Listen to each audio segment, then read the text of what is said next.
تھے کہ سب لوگوں تک اس کو پہنچایا جائے، کیونکہ اس کو طریقے کو جن بھی لوگوں نے فالو کیا ہے ان کو ماشاءاللہ حضور پاک کی زیارت بھی ہوئی ہے۔ تو سب سے پہلے میں آپ کو احمد بھائی کی زبانی یہ اس کا طریقہ بتاتی ہوں۔ وہ کہتے ہیں کہ آج میں آپ کی خدمت میں ایسا عمل پیش کرنے کی سعادت حاصل کر رہا ہوں جس سے انشاءاللہ جیسا بھی مسئلہ ہو درود پاک کی برکت سے حل ہو جائے گا۔ یہ عمل جتنا آسان ہے اتنا ہی پاورفل ہے۔ کوئی بھی ایسا مسئلہ ہو جس نے آپ کو الجھن کا شکار بنا رکھا ہو، چاہے وہ مسئلہ چھوٹا ہو یا پہاڑ جتنا بڑا مسئلہ ہو، یہ عمل کریں۔ میں اللہ کی رحمت اور درود پاک کی برکت کو مد نظر رکھتے ہوئے یہ کہہ رہا ہوں کہ آپ ابھی یہ عمل کر کے اپنی جگہ سے اٹھیں گے بھی نہیں کہ آپ کا وہ مسئلہ اللہ تعالیٰ حل کر دیں گے۔ اور اس کو پڑھنے کا طریقہ اس طرح ہے کہ نماز عصر یا پھر نماز عشاء کے بعد باوضو با ادب جائے نماز پر بیٹھ کر آپ نے اس طرح پڑھنا ہے کہ ایک بار پڑھیں یا محمد، پھر 100 مرتبہ آپ نے پڑھنا ہے صلی اللہ علیہ وآلہ وسلم، پھر ایک بار پڑھیں یا محمد، پھر 100 مرتبہ پڑھیں صلی اللہ علیہ وآلہ وسلم۔ اس طرح آپ نے 7 مرتبہ یا محمد پڑھنا ہے، اور جو بھی آپ نے ایک مرتبہ یا محمد صلی اللہ علیہ وسلم آپ نے جو پڑھنا ہے اس کے بعد 100 مرتبہ صلی اللہ علیہ وسلم پڑھنا ہے۔ تو اس کا مطلب ہے کہ ٹوٹل 700 مرتبہ آپ صلی اللہ علیہ وسلم پڑھیں گے، اور یہ عمل آپ نے ایک ہی جگہ بیٹھ کر کرنا ہے۔ اس عمل سے ایک دن میں ہی انشاءاللہ آپ کا مسئلہ حل ہو جائے گا۔ اگر ایک دن میں یہ مسئلہ حل نہ ہو تو پھر آپ نے 3 دن تک ایک ہی وقت پر اس درود شریف کو اس طریقے سے پڑھنا ہے۔ اچھا، اب جن لوگوں نے اس عمل کو کیا ہے تو ان کے کیا مشاہدات ہوئے وہ میں آپ کو شیئر کرتی ہوں۔ ایک بہن لکھتی ہیں کہ کل رات میں نے محمد صلی اللہ علیہ وسلم اور پھر 100 مرتبہ درود والا وظیفہ کیا، لیکن جس ترتیب کا احمد بھائی نے کہا تھا بس اس کی طرح نہیں پڑھا، کیونکہ محمد صلی اللہ علیہ وسلم نام زیادہ پڑھ رہی تھی، کیونکہ نام لینا اس طرح زیادہ اچھا لگ رہا تھا۔ پھر جب سو گئی تو خواب میں کیا دیکھتی ہوں کہ ایک مجلس میں حضور صلی اللہ علیہ وسلم تشریف فرما ہے، اور میں ان کے بالکل سامنے بیٹھی ہوں تاکہ حضور پاک صلی اللہ علیہ وسلم کا دیدار اچھی طرح سے کر سکوں، لیکن مجھے صحیح طرح نظر نہیں آ رہا ہوتا، صرف یہ محسوس ہو رہا ہوتا ہے کہ میں حضور پاک صلی اللہ علیہ وسلم کے سامنے اس طرح بیٹھی ہوں کہ میرے گھٹنے آپ صلی اللہ علیہ وسلم کے گھٹنے سے ٹچ ہو رہے ہیں۔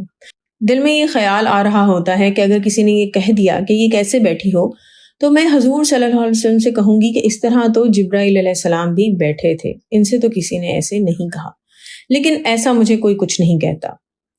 میں حضور پاک صلی اللہ علیہ وسلم کے سامنے ہوں، لیکن ایسے لگتا ہے جیسے مجھے پیچھے ساری مجلس نظر آ رہی ہوتی ہے۔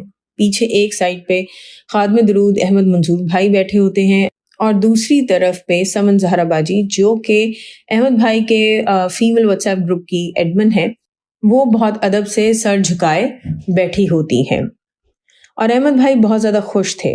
میں دل میں کہتی ہوں کہ یہ اتنے خوش کیوں ہیں؟ پھر اس مجلس کے علاوہ ایک دوسری جگہ دیکھتی ہوں تو کیا دیکھتی ہوں کہ احمد بھائی نے شادی کا لباس پہنا ہوتا ہے، تو مجھے سمجھ آ جاتی ہے کہ ان کی شادی ہو رہی ہے۔ پھر دیکھتی ہوں کہ حضور پاک صلی اللہ علیہ وسلم سب پر یکساں نظر رحمت فرما رہے ہوتے ہیں۔ پھر یہ بھی دیکھتی ہوں کہ حضور صلی اللہ علیہ وسلم کا دایاں ہاتھ مبارک نور سے بھرا ہوا ہوتا ہے۔ میں آپ صلی اللہ علیہ وسلم کا ہاتھ چومنا چاہتی تھی لیکن ایسا نہ کر سکی۔ اسی طرح ایک اور بہن اپنا ایکسپیرینس شیئر کرتی ہیں اور کہتی ہیں کہ احمد بھائی، رات میں نے آپ کے اس بتائے ہوئے وظیفے پر عمل کیا، رات کافی تکلیف میں گزری، میں سو نہیں سکی، ساری رات جاگتی رہی، صبح 4:30 بجے سوئی، 6 بجے کا ٹائم تھا کہ مجھے خواب میں حضور صلی اللہ علیہ وسلم کی زیارت ہوئی۔ آپ صلی اللہ علیہ وسلم نے میرے سر پر ہاتھ رکھا اور بولا، بیٹا کیوں پریشان ہوتی ہو، آپ کے سارے مسئلے حل ہو جائیں گے۔ پھر میری آنکھ کھل گئی کیونکہ میری امی نے مجھے نماز کے لیے اٹھا دیا۔ الحمدللہ، بہت ہی خوبصورت خواب ہے۔ احمد بھائی اس بارے میں کہتے ہیں کہ یہ وظیفہ خود بھی کریں اور جہاں تک ممکن ہو آگے لوگوں تک یہ وظیفہ پہنچائیں۔ اس وظیفے کی اتنی تو برکتیں ہیں کہ انسانی عقل دنگ رہ جاتی ہے۔ میں نے چند روز پہلے ہی یہ وظیفہ سینڈ کیا تھا، جسے اس نے پڑھا اس پر کرم ضرور ہوا۔ پشاور کی ایک سسٹر کو اس وظیفے کی برکت سے حضور صلی اللہ علیہ وسلم کی زیارت ہوئی، ایک اور سسٹر کو بھی زیارت ہوئی، اور بہت سے لوگوں کے مسائل حل ہوئے اس عمل سے۔ ہمارے گروپ کی ایڈمن سمن زہرا نے یہ عمل کیا تو اس عمل کی برکت سے ان کے بہت سالوں سے رکے ہوئے کام بھی بننے لگے۔ اور بھی ایسے بہت سے مشاہدات ہیں اس عمل کے۔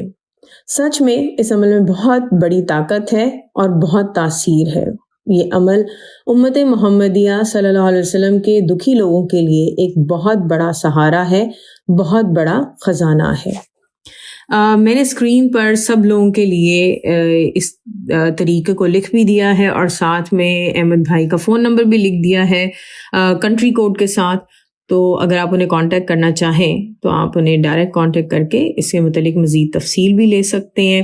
اور میں آپ سے ضرور ریکویسٹ کروں گی کہ اگر آپ میں سے کوئی بھی عمل کرتا ہے درود شریف کا تو پلیز اپنے ایکسپیرینسز ضرور شیئر کیجیے گا، کیونکہ جب آپ اپنے درود شریف کے مشاہدات اور خواب شیئر کرتے ہیں تو سننے والوں کو بہت حوصلہ ملتا ہے۔ ہمیں نہیں معلوم کہ ہماری ایک بات سے یا ایک واقعے سے کتنے لوگ جو ہیں متاثر ہوں اور درود شریف پڑھنا شروع کر دیں، اور یقیناً اس کا کریڈٹ جو ہے وہ آپ کو جائے گا۔ بہت سے لوگوں کے پاس جمعے کا دن ابھی آنا ہے تو آپ ضرور اس کو کریں۔ اگر آپ کے پاس آج جمعرات کا دن ہے تب بھی آپ اس کو عصر اور عشاء کے بعد کر سکتے ہیں۔ تو اللہ تعالیٰ ہم سب کو بہت سارا درود شریف پڑھنے کی توفیق عطا کریں۔ اس کے علاوہ درود شریف لکھنے کے اور درود شریف کا پیغام دوسرے لوگوں تک پہنچانے میں بھی بہت ساری خیر و برکت ہے کہ جس کے واقعات بہت سارے آلریڈی میں شیئر کر چکی ہوں۔ تو دعا ہے کہ اللہ تعالیٰ ہم سب کو دنیا اور آخرت دونوں جہاں میں حضور پاک صلی اللہ علیہ وسلم کی ذات گرامی پر اور آپ صلی اللہ علیہ وسلم کے صحابہ اکرام رضی اللہ عنہ پر، آپ صلی اللہ علیہ وسلم کی آل پر بہت سارا درود شریف بھیجنے کی توفیق عطا کرے۔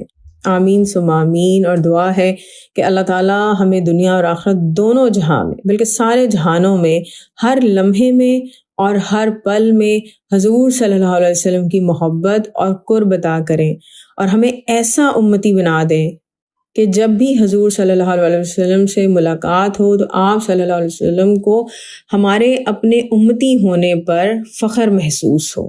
جمعے کے دن نماز مغرب تک درود شریف پڑھنے کا خاص اہتمام کریں۔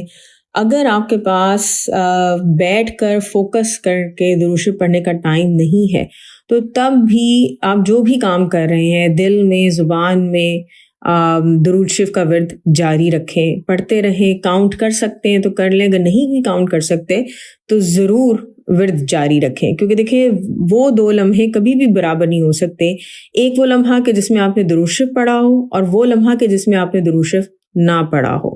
اب آپ دیکھیں کہ رمضان کا مہینہ آنے والا ہے، انشاءاللہ آئی تھنک مارچ کے آخری ہفتے میں ہے، تو پریکٹس ہمیں یہ کرنی ہے کہ ہر روز ہم ایک خاص مقدار درود شریف کی ضرور پڑھیں، اور ٹارگٹ یہ رکھنا ہے کہ انشاءاللہ ہم اپنے درود شریف پڑھنے کے عمل میں استقامت لے کر آئیں گے کہ ڈیلی درود شریف پڑھنا ہے، مس نہیں کرنا ہے، تاکہ جب رمضان کا مہینہ آئے تو ہم زیادہ سے زیادہ کثرت سے درود شریف پڑھ سکیں۔ اور پتہ ہے کوشش یہ کرنی ہے کہ ہر آنے والے رمضان میں ہم نے پہلے والے رمضان سے زیادہ درود شریف پڑھنا ہے۔ الصلاۃ والسلام علیکہ یا رسول اللہ صلی اللہ علیہ وآلہ وسلم۔ السلام علیکم ورحمۃ اللہ وبرکاتہ۔